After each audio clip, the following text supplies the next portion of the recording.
la autorización de la misma de parte de ustedes. Autorizo. Gracias. Autorizado, profe. Vale, Luz, Manuel, vale, vale, muchas gracias. Eh, listo, Slendy, perfecto. Listo. El día de hoy vamos a trabajar, aquí yo ya les comparto pantalla, vamos a trabajar sobre la evidencia número 3, que habla sobre planes y programas establecidos para la prevención de accidentes de trabajo, enfermedades laborales y el medio ambiente. ¿Listo? Entonces aquí ya estoy abriendo el material de formación en el cual vamos a trabajar y ya les comparto la pantalla. Listo. Ahora sí, como el día de hoy estoy acá con un solo computador, no tengo la otra pantalla auxiliar. A veces me confundo los botones, pero listo. ¿Me confirman si ya están viendo la pantalla? Sí, señor. Sí, Listo. señor. El material de formación que vamos a trabajar el día de hoy está dentro de la actividad de proyecto 3. Aquí ya me estoy devolviendo. Y el documento se llama Legislación en Medio Ambiente, Seguridad y Salud en el Trabajo. Mire, si ustedes miran actividad de proyecto 3, material de formación, el tercer documento que se encuentra ahí, Legislación en Medio Ambiente, Seguridad y Salud en el Trabajo, que es el que acaba de abrir. Al igual que cuando trabajamos el primer documento en la primera sesión, vamos a trabajar o nombrar algo, entre comillas, generalizado en este momento, generalizado de acuerdo a la legislación o el árbol keynesiano, que es la pirámide de cómo se manejan las leyes, las regulaciones y normativa en Colombia, tanto para el medio ambiente, seguridad y salud del trabajo. Luego vamos a proceder a planes, programas, acciones que se deben implementar dentro de las empresas en seguridad y salud del trabajo. Y por último, programas, acciones, planes que se deben realizar en la gestión y protección del medio ambiente. ¿Listo? Entonces, para que lo tengamos en cuenta, cómo va a ser el ejercicio del documento. Entonces, acá, eso es prácticamente lo que lo hablábamos desde el inicio, en donde nos dice que para el cumplimiento de un sistema de gestión en seguridad y salud del trabajo, que es en este momento el que está regulado, el que está legislado, es necesario conocer el marco normativo, el cual indica la ruta a seguir en el planteamiento y la ejecución de las actividades para la prevención de accidentes de trabajo y enfermedades laborales. Ahí no hablamos, desde el año 2012 ya no hablamos de enfermedad profesional, sino de enfermedad laboral. De la misma manera, es el medio para conocer las responsabilidades de los diferentes actores que participan en este proceso como empleadores y trabajadores. Empleadores, la empresa, quienes responden y dirigen la empresa, y trabajadores, pues aquellos pues que contratan para ejecutar las diferentes actividades dentro de la empresa. ¿Listo? Aquí ya continúo un segundito. Ahora, cómo se maneja la legislación en Colombia? Los requisitos legales, para empezar, son de obligatorio cumplimiento. El hecho de que desconozcamos o no conozcamos que existen, no nos exime de su cumplimiento. Por eso es que en muchos casos, muchas empresas y muchos trabajadores, muchas personas, nos quejamos cuando nos aplican alguna sanción. ¿Por qué? Porque el hecho de que no conozcamos la ley no quiere decir que no la debamos cumplir. En este caso, para la seguridad y salud del trabajo, contiene información que permite a las organizaciones reconocer los aspectos básicos para dar cumplimiento en este aspecto. De la misma forma, existen requerimientos legales específicos teniendo en cuenta la actividad económica de las empresas. Me explico. Entonces, hay legislación a nivel general que aplica a todas las empresas por igual. Ahorita vamos a ver algunas. Pero asimismo, dependiendo del sector económico, dependiendo de las actividades que se desarrollan, pueden haber una legislación normativa adicional específica de acuerdo a esas actividades. Entonces, para poner algo, los que realizan trabajos en alturas como los señores de los operadores de telefonía, de internet y demás, que se suben a unos postes, ellos tienen que ejecutar algo que se llama trabajo en alturas. Y para ello hay unas resoluciones, una legislación adicional que deben cumplir. ¿Listo? En este caso, para nuestro programa que es venta de productos en línea, posiblemente, pues, desde el rol de ser productos en línea, donde trabajamos online, normalmente no vamos a tener esa especificidad en normativa detallada para esa actividad económica. ¿Listo? Entonces estaríamos hablando de lo general. ¿Cómo debemos entender, aquí voy a disminuir un poquito el zoom, debemos entender la manera de cómo está estructurada la legislación en nuestro país? Y no solamente en nuestro país, sino a nivel internacional, a nivel mundial, manejan prácticamente esta misma estructura. Se llama una pirámide keynesiana. Aquí más abajito se llama keynesiana. Representa el estado jurídico de manera escalonada. ¿Qué quiere decir? Como al decir que es una pirámide, en la parte superior, en la parte lo más, lo que no puede estar nada por encima de ello, es la Constitución Política Nacional de Colombia. Que si de los presentes, ¿quién me quiere recordar? Aquí va entrando. ¿Quién me quiere recordar de qué año es nuestra Constitución Política actual? De 1991. Correcto. Entonces, desde 1991 tenemos la actual Constitución Política, que puede estar sujeta o en cualquier momento, de acuerdo pues a los políticos, gobiernos de turno y demás, pues pueden estar estructurando, y por eso a veces han escuchado algo que se llama la constituyente. ¿Qué es la constituyente? Que quieren replantear algunos, varios o muchos artículos de la Constitución Nacional. Lo que prevalece en la Constitución Nacional son los derechos fundamentales de nosotros como ciudadanos en nuestro país. ¿Listo? Para nosotros en seguridad y salud en el trabajo y en la gestión ambiental, tenemos unos derechos fundamentales como el derecho a la salud, derecho al trabajo, y la Constitución, como está descrita, se le ha llamado la Constitución Verde, que más adelante vamos a nombrar algunas cositas de por qué la nombran Constitución Verde, porque empezó a importarle desde el gobierno el tema ambiental. ¿Listo? Ahora, debajo de la Constitución vienen las famosas leyes. Lo que son leyes, esta es el segundo escalafón de esa pirámide. No puede estar ninguna ley por encima de la Constitución, pero de encima de las leyes no pueden estar ni los decretos, resoluciones, circulares o las otros acuerdos políticos, de política, no políticos, sino de política, que vayan a estar por encima de la ley. En el tercer estarán los decretos, en el cuarto escalafón las resoluciones y en el quinto circulares, mandatos, acuerdos, entre otros.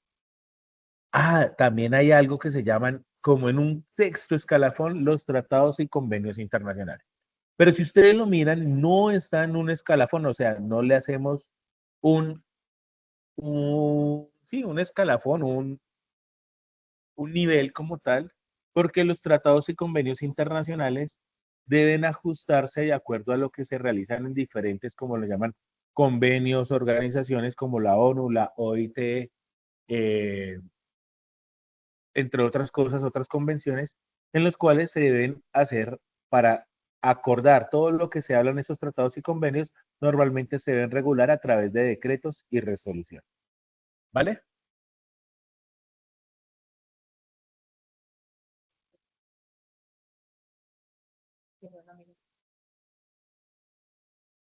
Listo. Entonces, para explicarlo un poquito, que ya lo he nombrado, pero para explicarlo un poquito más, la Constitución Política Nacional es la norma de normas, por lo cuanto se encuentra en la cúspide, en la punta del iceberg. Luego vienen las leyes, que son normas o reglas que nos dicen de cuál es la forma en cómo debemos comportarnos o actuar ante la sociedad. Las leyes nos dicen lo que es permitido y lo que está prohibido hacer, en este caso, en Colombia. Los decretos, que es el tercer escalafón, son actos administrativos expedidos en la mayoría de ocasiones la mayoría de ocasiones en situaciones de urgencia o de urgente necesidad, como dice ahí, dado por el Poder Ejecutivo. Generalmente posee un contenido normativo reglamentario. Aquí para entender, la constitución política, pues la hace una constituyente, se involucra en todos los poderes políticos. Las leyes es el poder legislativo, que es el Congreso de la República. Los decretos, como se deben en la mayoría de ocasiones, se hacen en situaciones de urgente necesidad son expedidos por el Ejecutivo. El Ejecutivo es el gobierno nacional con sus ministerios. Las resoluciones tienen carácter general, obligatorio y permanente y sirven como refuerzo ante las leyes para que se cumplan lo establecido en estas. Las resoluciones tienen un grado de flexibilidad, oportunidad e información. Entonces, por esto, estas los ayudan. Normalmente las resoluciones también están expedidas o normalmente están escritas por el Ejecutivo, pero el Legislativo es quien siempre va a estar aprobando, como llaman, debatiendo y aprobando los diferentes artículos como tal. ¿Vale? Y por último están las circulares, mandatos y demás, que normalmente son de orden territorial local. Entonces los municipios, gobernaciones pueden hacer avisos dirigidos a personas o instituciones para darles conocimiento de alguna determinación relacionada con la acción gubernamental. ¿Listo? Ah, ya me ayudaron, estaba sonando que llegó ahí. ¿Listo? Entonces, si vamos a hablar de planes, sí, porque cómo es que nos dice acá la actividad. Ay, fase 4, no, mira, Vamos en fase 3. Estamos planes y acciones establecidos en medio ambiente y la seguridad y salud en el trabajo. ¿Por qué vamos a hablar de legislación? Es que todo lo que empezamos o debemos hacer primero debe partir de la ley. Sí, para eso empezamos con las leyes, con la legislación como tal. Y todo lo que hagamos de más, o sea, adicional a lo que nos exige la ley, bienvenido, siempre y cuando no le hagamos mal a nadie. Por eso mismo, ahora vamos a hacer una breve recopilación a través de la historia, línea del tiempo, sobre la legislación colombiana en términos, en este caso, sobre la seguridad y salud del trabajo. Acá, primer error. Aquí yo siempre les digo que este material está sujeto a mejoras, pero mientras lo ajustan, es que la constitución política para nosotros, ¿desde qué año es que estamos?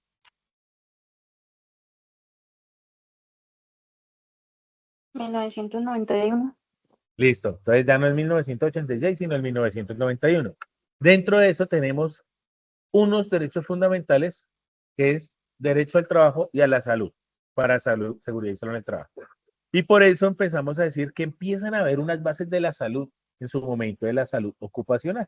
Pero ahora hablamos de seguridad y salud en el trabajo. Pero devolviéndonos antes, pero si el 91, ¿por qué si es una línea del tiempo está antes que el 950? Porque como la norma de normas, que es la Constitución Política Nacional, no puede estar ninguna ley, decreto, resolución puede estar por encima de ellas, entonces las nombramos de primera. Ahora, hacia abajo. La norma que rige todo el tema de código laboral y demás se llama Código Sustantivo del Trabajo y es una ley que viene desde el año 1950. Y es donde dicen cuáles son las obligaciones del empleador, del patrono. Y desde ahí se empezó a legislar sobre accidentes y enfermedades. En su momento no le llamaban accidentes de trabajo ni enfermedad profesional, hoy en día enfermedad laboral. Pero sí decían de qué deberían hacer los patronos, las empresas frente a ello.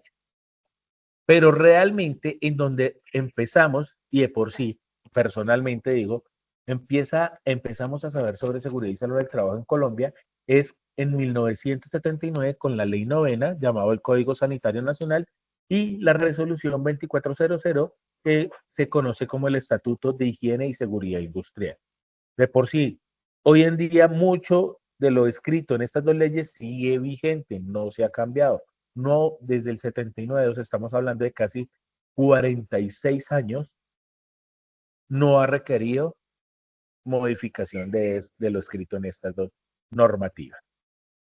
Viniendo más para acá, 5 años después, en el 84, nace el decreto 614, que es donde por primera vez se determinan las bases para la organización y administración de la salud ocupacional, hoy en día seguridad y salud del trabajo, en el país.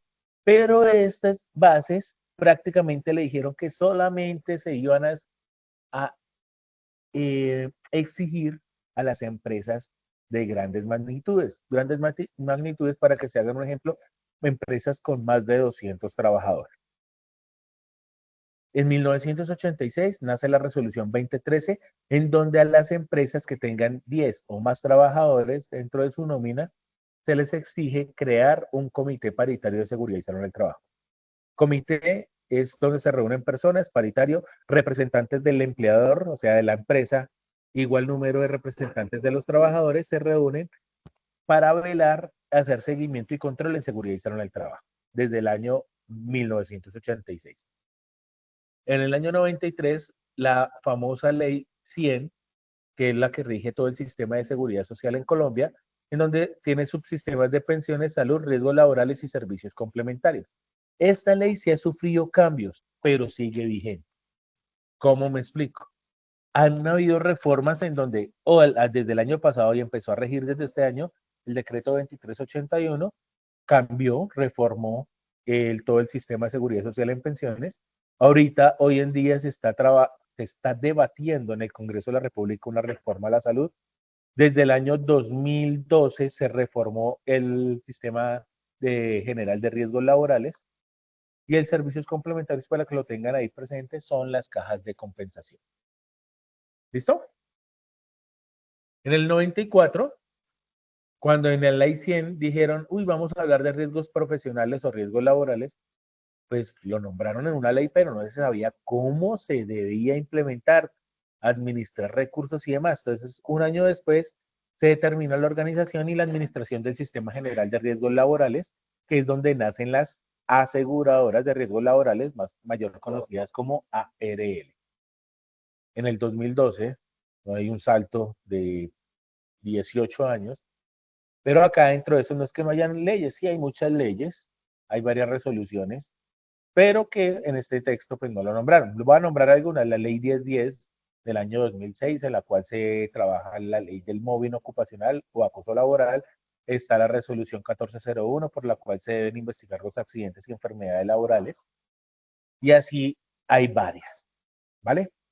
En el año 2012, que es donde se reformó y se modifica el sistema de riesgos laborales y otras disposiciones, es el que tenemos actualmente bajo la ley 1562. Por primera vez en Colombia se adopta el concepto de accidente de trabajo para Colombia. Era un concepto basado en la Comunidad Andina de Naciones.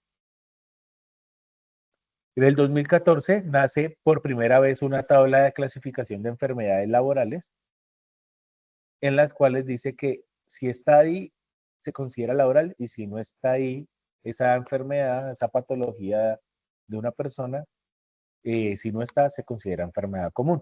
Esto ya se ha actualizado. La última actualización es en el año 2022 con la última tabla de enfermedades laborales, y dejo una nota, como lo mencionábamos con el primer material de formación, en donde que deja la nota de que si se llegase a demostrar que esa patología, enfermedad, es asociada a los riesgos laborales por las cuales se está trabajando, pues se puede asociar y clasificar como enfermedad laboral. ¿Listo? En el año 2014 igualmente se modificó lo que se hablaba en los programas de seguridad y salud en el trabajo, salud ocupacional del 84, ya 20 años después, sí, 20 no, 30 años después, pero acá dicen se dictan disposiciones para implementar ya no un programa, sino un sistema de gestión en seguridad y salud del trabajo. Acá fue donde empezaron a hablar de lo que hoy en día decimos que es de obligatorio cumplimiento para todas las empresas. Pero en el año 2015, en el gobierno de Juan Manuel Santos, en su Ministerio de Trabajo, en todos los ministerios, pero en este caso, en el Ministerio de Trabajo, en el 1072, lo que hizo compilar fue muchos decretos en uno solo, que es el 1072. Y derogó el 1443, pero derogarlo es que el contenido tal cual del 1443 quedó dentro del 1072. ¿Listo? Actualmente, pues han salido muchas más normas en el 2010, en el 2019, pues para no nombrar las derogadas, sino tenemos actualmente la resolución 0312 del año 2019, por la cual se dictan los estándares mínimos, se establecen los estándares mínimos para el cumplimiento del sistema de gestión de seguridad y salud en el trabajo. Y el ejemplo ahorita en el 2024, julio del 2024, nació el decreto 2381, por el cual se regula el sistema de pensiones, el sistema general de pensiones. Entonces son cositas que debemos tener ahí. ¿Listo? Asimismo, pues tenemos antecedentes de las políticas públicas y de legislación ambiental. Todo lo que nombramos acá anteriormente era de seguridad y salud del trabajo. Ahora, el tema ambiental funciona con la misma pirámide keynesiana, porque la pirámide es única.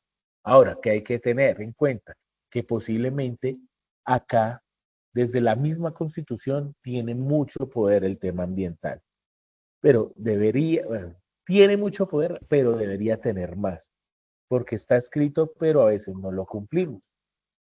Entonces tenemos constituciones, actos legislativos, las leyes, decretos. Hay decretos leyes, una mezcla entre el decreto y la ley, decretos administrativos y decretos reglamentarios. Pero sí o sí, desde la constitución política se empezó a hablar de que se llama la constitución verde. ¿Listo? No voy a detallar en esto para no demorar. Regáleme un segundo.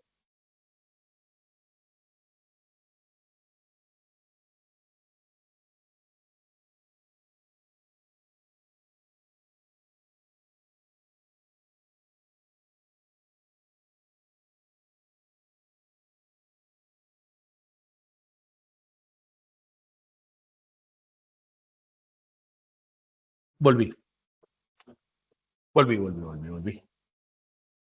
¿Listo? Entonces, desde el año 1900, así como yo les decía ahorita en Seguridad y Salud del Trabajo, que desde 1950 nace el Código Sustantivo del Trabajo, pero realmente desde 1979 se empezó como a hablar de seguridad y salud. Acá en el tema en Colombia, desde la Ley 23 de 1973, el gobierno decretó que nació el Código Nacional de Recursos Naturales, Renovables y de Protección del Medio Ambiente. Por decirlo así, esa es la Biblia en la gestión ambiental. Dentro de otro decreto, llamado el Decreto Ley 2811, el 74, o sea, un año después, se incluyeron aspectos como el derecho a un ambiente sano. Entonces, si dijimos que ambiente es donde nos rodea y cómo interactuamos con lo que nos rodea, con esos elementos bióticos, abióticos, son vivos, no vivos, y todo el tema de los recursos naturales y demás, pues debemos tenerlo, entre comillas, de un ambiente sano. La responsabilidad es compartida por parte del Estado y las personas en el cuidado del medio ambiente.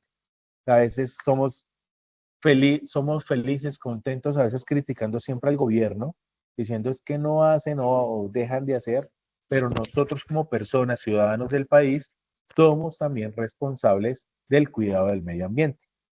La importancia de los procesos de planificación en el uso y los recursos naturales con una visión de cuidado sobre generaciones futuras. Eso viene dentro de las políticas públicas y de por sí en todos los municipios, departamentos y demás.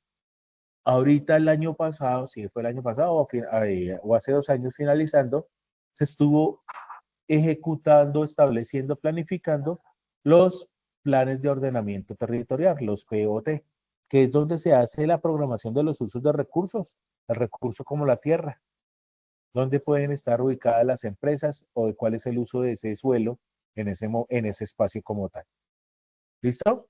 Ahora, también la mayoría, si no casi un 90% de la normatividad colombiana en gestión ambiental vienen del marco internacional, de los acuerdos, convenios y demás, en donde tenemos varias como la Declaración de Estocolmo, el Protocolo de Montreal, Convenio de Basilea, Declaración de Río, el Convenio de la Biodiversidad Biológica en el 92, Acuerdo de París.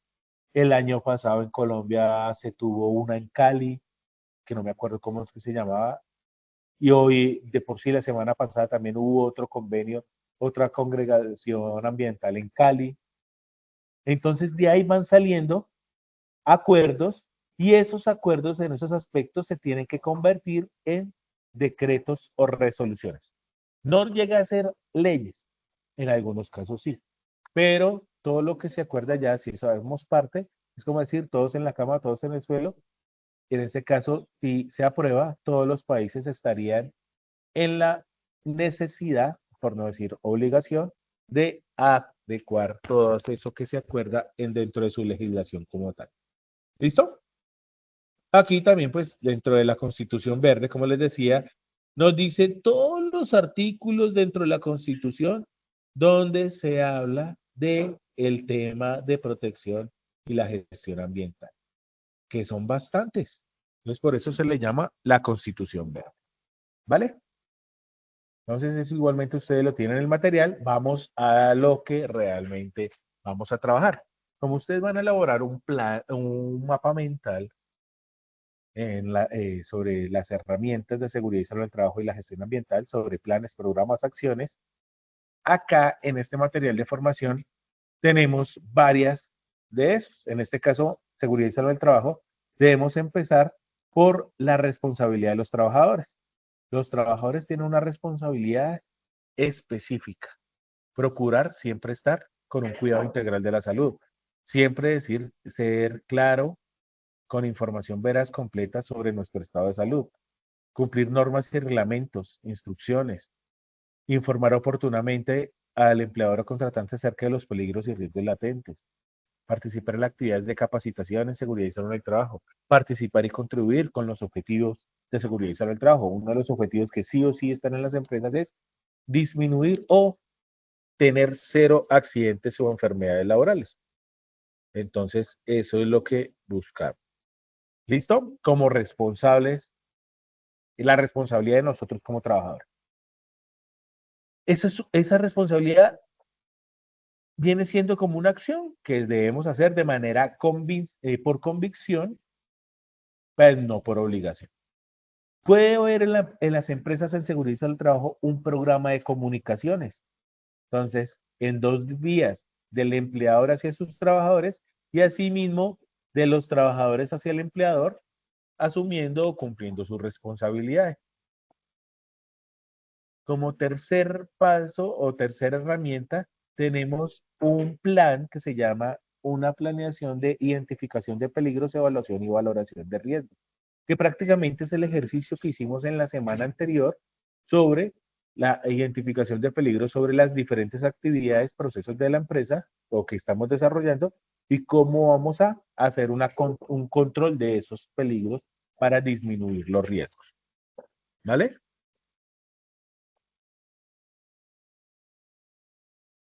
Listo. Tenemos el plan de preparación, de prevención y preparación de respuesta ante emergencias. Este ya es algo reactivo. Ah, que debe estar sí o sí.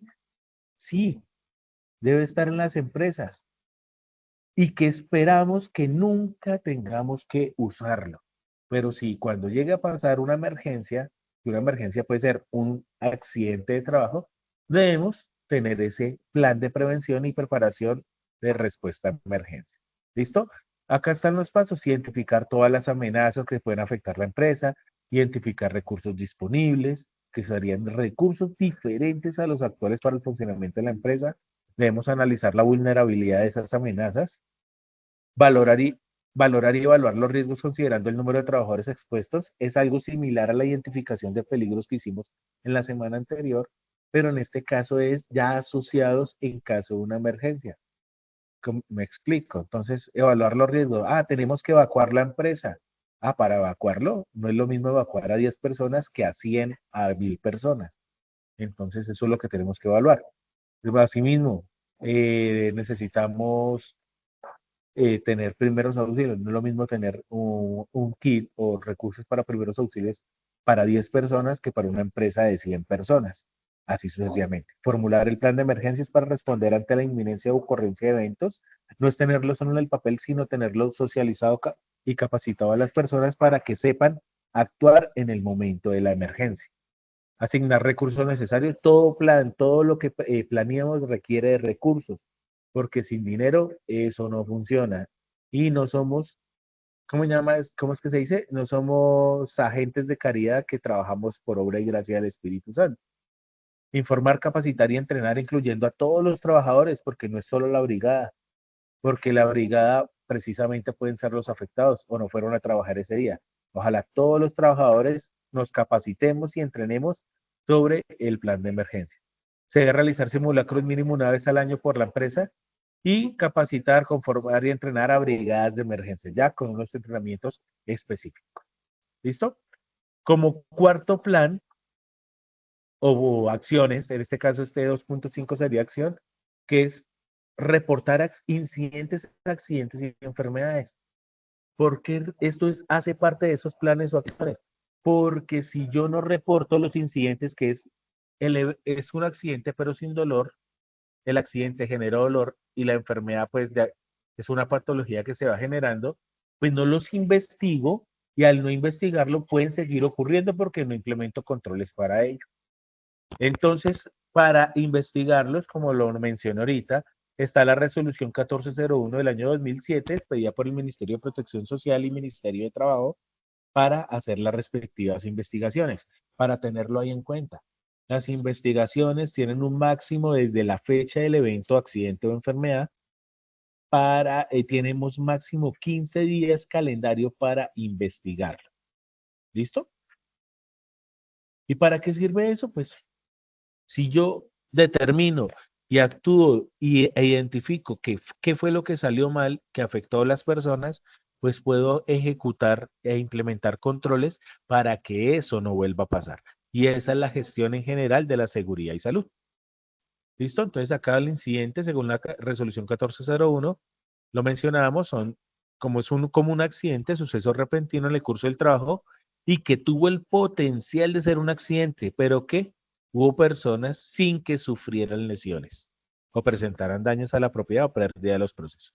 El accidente, basado en la ley 1562 del 2012, que ya lo habíamos mencionado, nos dice que es un suceso repentino que sobrevenga por causa o con ocasión y que genera o produce en el trabajador una lesión orgánica, perturbación funcional, psiquiátrica, invalidez o la muerte. ¿Listo? Entonces acá sí generó dolor. ¿Listo? Así como al inicio teníamos responsabilidades, deberes, también tenemos derechos. Y derechos cuando reportamos un accidente de trabajo. Entonces tenemos atención inicial a urgencias, tenemos atención médica, quirúrgica, terapéutica, farmacéutica, de acuerdo a la ARL donde estemos afiliados, servicios de hospitalización, odontología, diagnóstico, tratamiento y suministro, rehabilitación física y profesional, elaboración y reparación de prótesis y órtesis. Y ustedes van a decir ahí, ay, pero eso lo da la EPS, como si fuera un accidente común. No, la atención acá, aunque sean las mismas IPS, o sea, las mismas clínicas, los mismos hospitales, acá sí se cataloga el evento como de trabajo o laboral, no hay limitación porque debe llegar al proceso de rehabilitación física y profesional. Que ustedes que puedan volver a trabajar. En la EPS, dependiendo pues de los recursos, pues le pueden negar varios procedimientos o demás. Son de esas diferencias que tenemos entre el régimen común, EPS, y el régimen laboral cobijado por la aseguradora de riesgos laborales. Elaboración de prótesis y órtesis, eso no estaría dentro de las EPS, dentro del POS, Plan Obligatorio de Salud. Acá sí aplican los gastos de traslado en condiciones normales y necesarias para la prestación de servicios. ¿Hay subsidios por incapacidad temporal? Sí, que son el pago de incapacidades, pero a diferencia de un accidente común, la ARL paga el 100% de la incapacidad de los días incapacitados que estuvimos por fuera del trabajo. Las EPS pagan solamente el 67.6%, el 66.67%. O sea, las 2/3 partes del salario que devengan durante los días de incapacidad. La indemnización por incapacidad permanente o parcial, eso quiere decir que hubo amputación o hubo una secuela y puede haber indemnización. Y si supera la pérdida de capacidad laboral, se puede llegar a pensión por invalidez, ya en acuerdo en una relación con el Sistema General de Pensiones. ¿Hay pensiones de sobrevivientes por la muerte del afiliado o del pensionado? Sí, si llega a haber muerte del afiliado, se puede alegar, se puede acudir a la pensión que recibiría por invalidez por no volver a trabajar, la puede heredar como pensión de sobreviviente. ¿Listo? Acá llegó alguien más. También tenemos auxilio finorario. Entonces, espero que no nos toque, pero cuando nos toque esas facturitas y se fue de origen laboral, le podemos decir a la ARL que nos reembolse esos valores. Hay un límite, claro está. No es todo lo que queramos, sino hay un límite y nos darán ese dinero. Y hacer el deber, el derecho que tenemos derecho a ser incorporado, reubicado, una vez terminados los procesos de recuperación y rehabilitación. ¿Listo? Los deberes ya los nombramos al inicio, son prácticamente los mismos. está el plan de capacitaciones. Toda empresa debe conformar un plan de capacitación de acuerdo a las actividades que se desarrollan. No, por ejemplo, si ustedes son agentes de ventas en línea, no les van a decir que una capacitación en trabajo en alturas, a no ser que su producto de venta sean herramientas, equipos de trabajo seguros en alturas. ¿Listo? También podemos tener un apoyo a la mejora continua. Esto es un programa que se hace por el cumplimiento de los sistemas de gestión. Los sistemas de gestión actualmente, sobre todo los que tenemos bajo la relación o guía de las normas ISO, en este caso para seguridad y salud en el trabajo, se hace bajo la ISO 45001 o el decreto ley 1072 de 2015, que es el decreto único reglamentario. Está basado en el ciclo de mejora continua, que es el de planear, hacer, verificar y actuar, el ciclo PHBA. ¿Listo? Y esas son acciones, planes o programas para implementar en la seguridad y salud en el trabajo. Entonces, la primera parte de la tarea que se va a realizar, que es el plan, el mapa mental, va a tener contemplado estas acciones, planes, planes y programas en seguridad y salud en el trabajo. Entonces, como si cogiera el mapa mental y hacia un lado está todo lo de seguridad y salud en el trabajo relacionado con la legislación. Claro está, porque acordémonos que todo se basa inicialmente en la legislación. ¿Listo? Y procedemos acá a pasar a la gestión, herramientas para la gestión del medio ambiente. Pero antes de continuar, quiero escucharlos. ¿Hay alguna pregunta hasta el momento?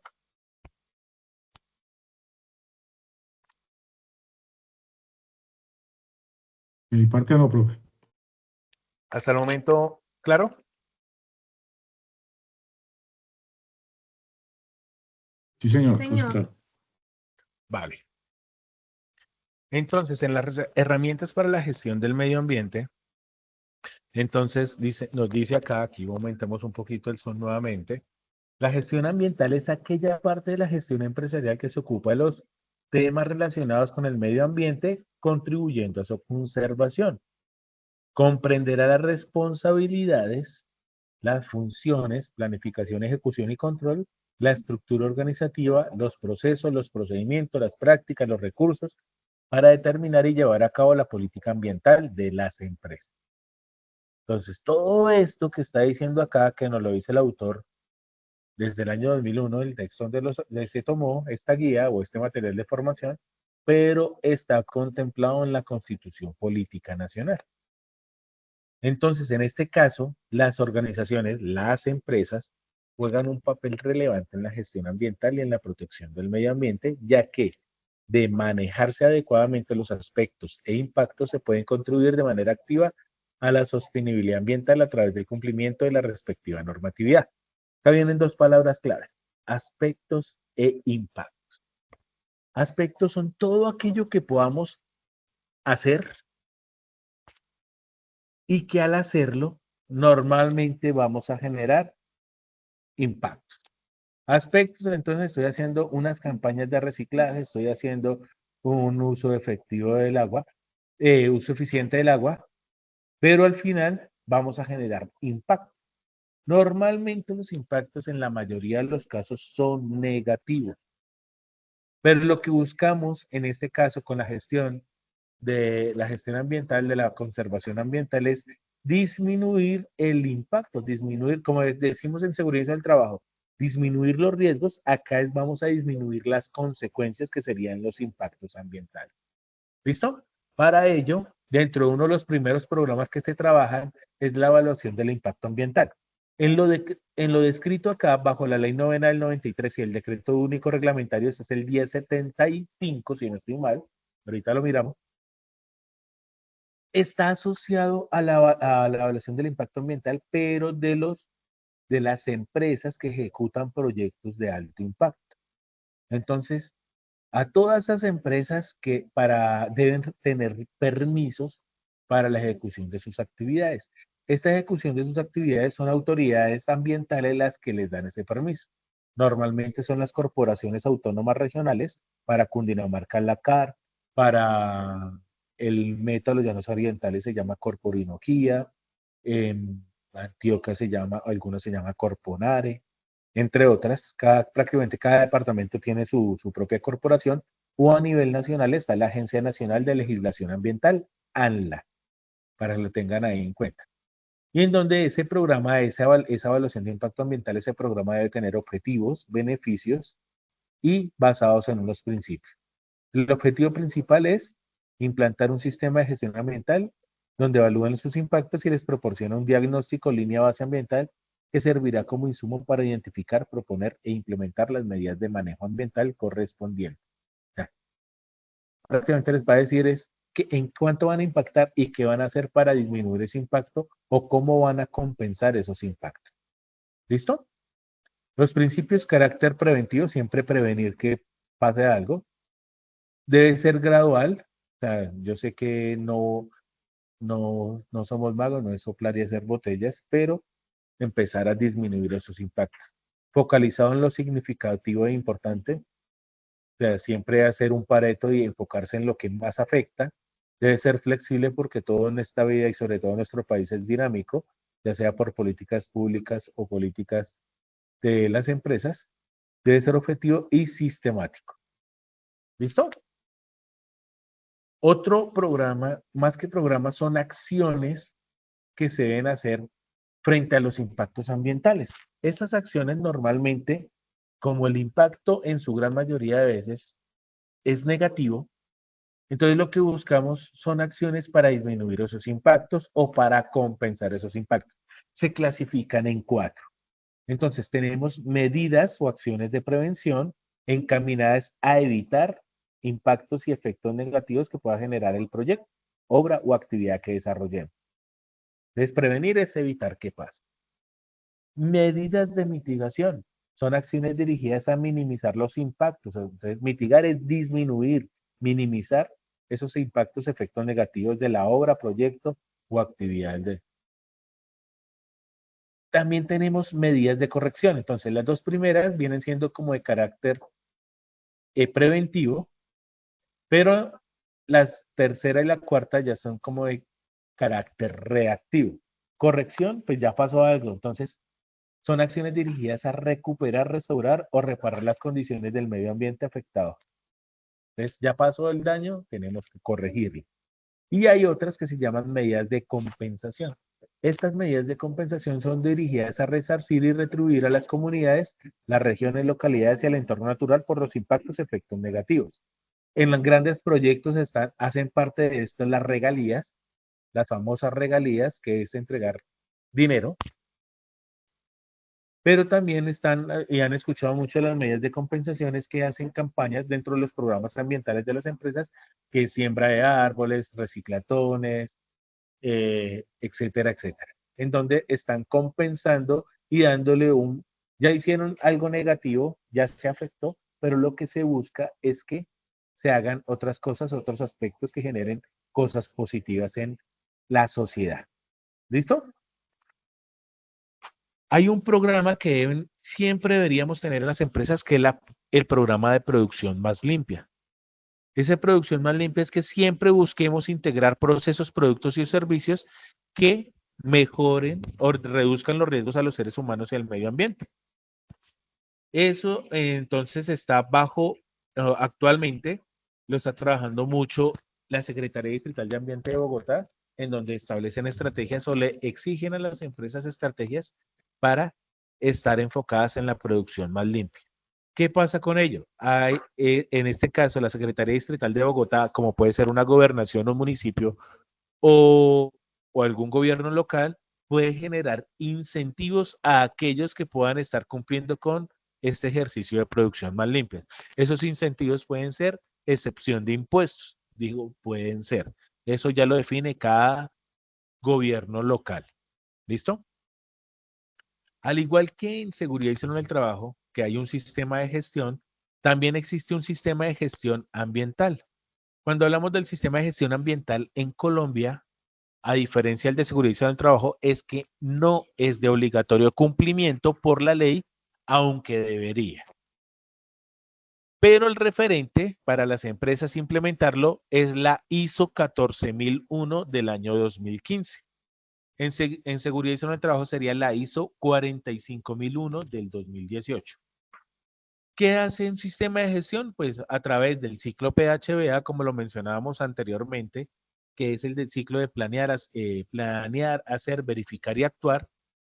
Aquí también se implementan unos objetivos, que esos objetivos prácticamente son los básicos: identificar y controlar los aspectos, lograr la política ambiental, definir principios y responsabilidades, establecer metas ambientales a corto, mediano y largo plazo, equilibrar costos y beneficios, designar recursos y responsabilidades, definir tareas, responsabilidades, competencias, y asimismo se establecen otros programas más conocidos y que podemos escuchar tanto en las empresas como en nuestros hogares. Entonces, programas como el ahorro y uso eficiente de la energía, como el uso eficiente del agua. Entonces, para el uso eficiente de la energía, normalmente un programa es apaguen las luces o colocan sensores de movimiento para que se apaguen automáticamente las luces. Eviten tener conectados los equipos eléctricos electrónicos si no se están en uso. En el caso del agua, ahora se tienen llaves de cierre, ¿cómo se dicen? Que se oprimen y se van cerrando solitas. Eh, Inodoros o sanitarios inteligentes que consumen menos agua, etcétera, etcétera. Por ejemplo, en Bogotá hubo racionamiento durante 2 años y les decían, pues no pueden utilizar baterías sanitarias. Las empresas utilizaban dentro de ese programa el trabajo, sí, se llamaba el trabajo en casa, el home office. ¿Listo?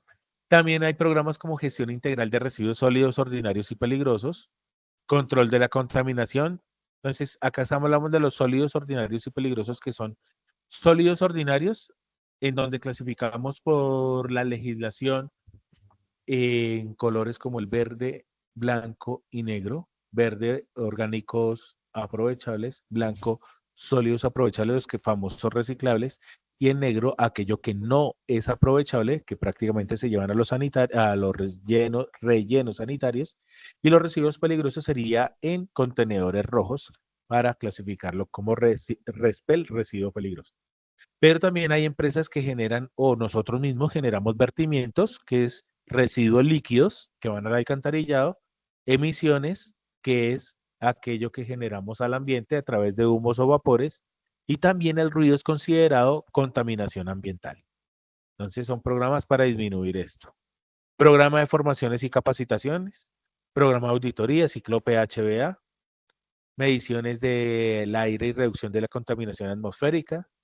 Hay ahorro y optimización de recursos, orden y aseo, fauna y flora, revegetación, y así sucesivamente. Hay muchos programas que podemos implementar.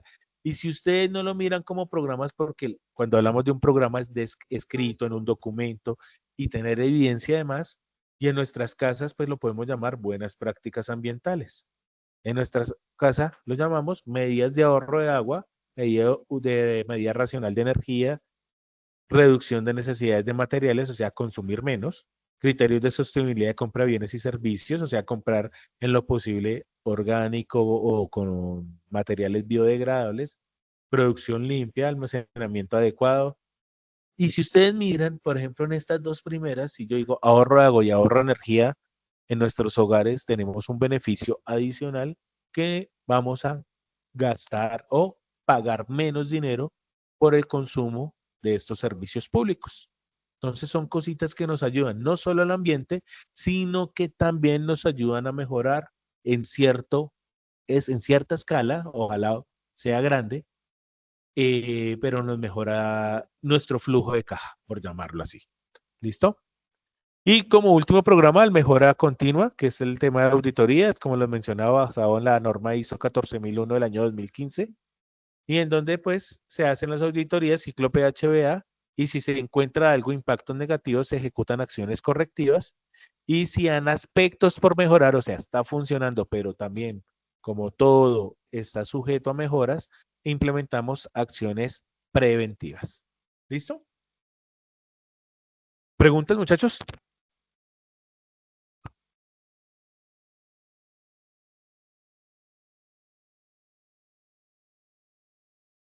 ¿O todo claro? Por el momento no, profe. Listo. Entonces, tarea. Estamos acá en actividad. Ay, me sacó. Un segundo.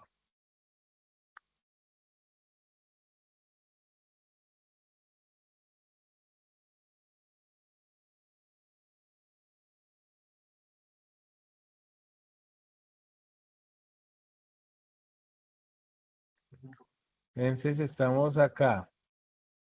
Elaborar el mapa mental. Entonces, un mapa mental como tal es muy similar a un mapa conceptual y demás, pero la idea del mapa mental es relacionar la información a través de palabras claves, no frases ni textos largos, para desarrollar la idea. Y acá, en donde dice, dentro de la actividad, hay un anexo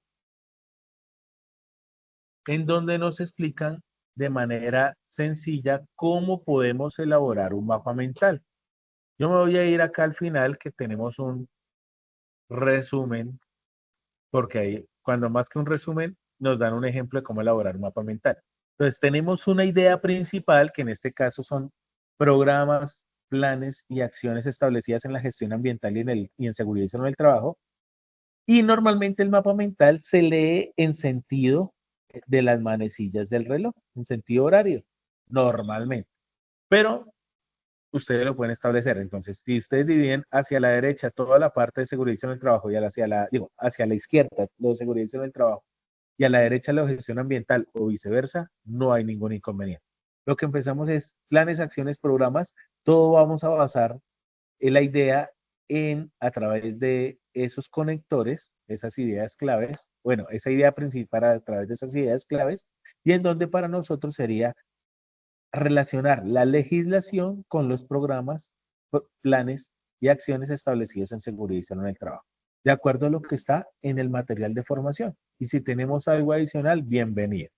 Y la idea del mapa mental es que sí o sí puede estar apoyado de imágenes de apoyo que ayuden a el entendimiento de estas ideas que estamos desarrollando. ¿Listo? Entonces ahí tienen dentro del anexo el de mapa mental, ahí le van a explicar y tienen unos links de algunas herramientas online para elaborar los mapas mentales, aunque si lo desean también hacer a mano, no hay ningún inconveniente. ¿Listo? Entonces, no sé si tengan alguna pregunta. No, señor, profe. ¿No? No, señor, Ok, no sé. De listo. momento es claro. Listo, en este orden de ideas, esta sería nuestra tercera sesión. Dejaríamos la sesión hasta ahí para que ustedes puedan empezar a adelantar esa actividad y nos estaríamos viendo el lunes. Yo mañana, si no es hoy mismo, cargo la grabación en Sayuna y también dejo de una vez colocado, ¿cómo dicen? Ay, se me olvidó.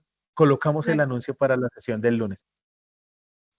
¿Listo? Y el lunes ya es una actividad muy cortica.